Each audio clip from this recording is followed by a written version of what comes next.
These are my apple dumplings, the perfect recipe to kick off fall. First, you want to peel your apples. I'm using Granny Smith and Honeycrisp. And then now you just core your apple out.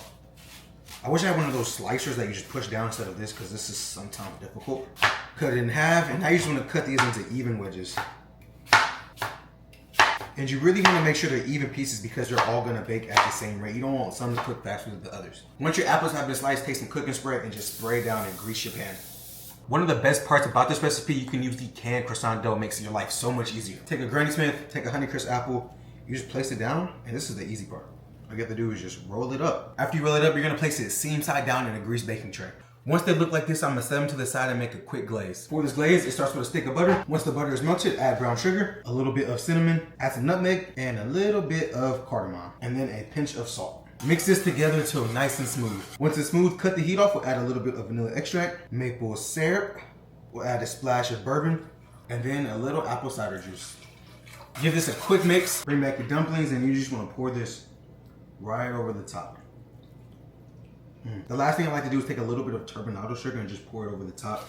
Gonna add some texture to this. Now these are going in a 350-degree oven for 30 to 45 minutes till those croissants are golden brown and those apples are tender. While our dumplings are baking, let's make a side reduction of just a fancy glaze.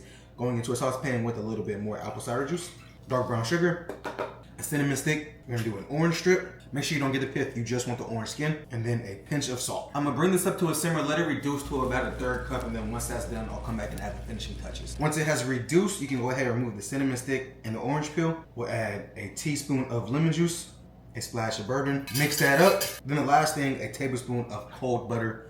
And you just wanna whisk this all up. It's gonna make it nice, glossy. This is what the dumplings look like now. Your house should smell absolutely amazing at this point. First, we'll go down with some of that apple cider reduction. Then we'll go down with our dumplings, looking absolutely beautiful. A scoop of homemade vanilla bean ice cream. We'll pour a little bit of that pan sauce right on top. A light dusting of powdered sugar. Okay, and then we'll finish it off with a little bit of orange zest. Doesn't this look like the perfect dessert?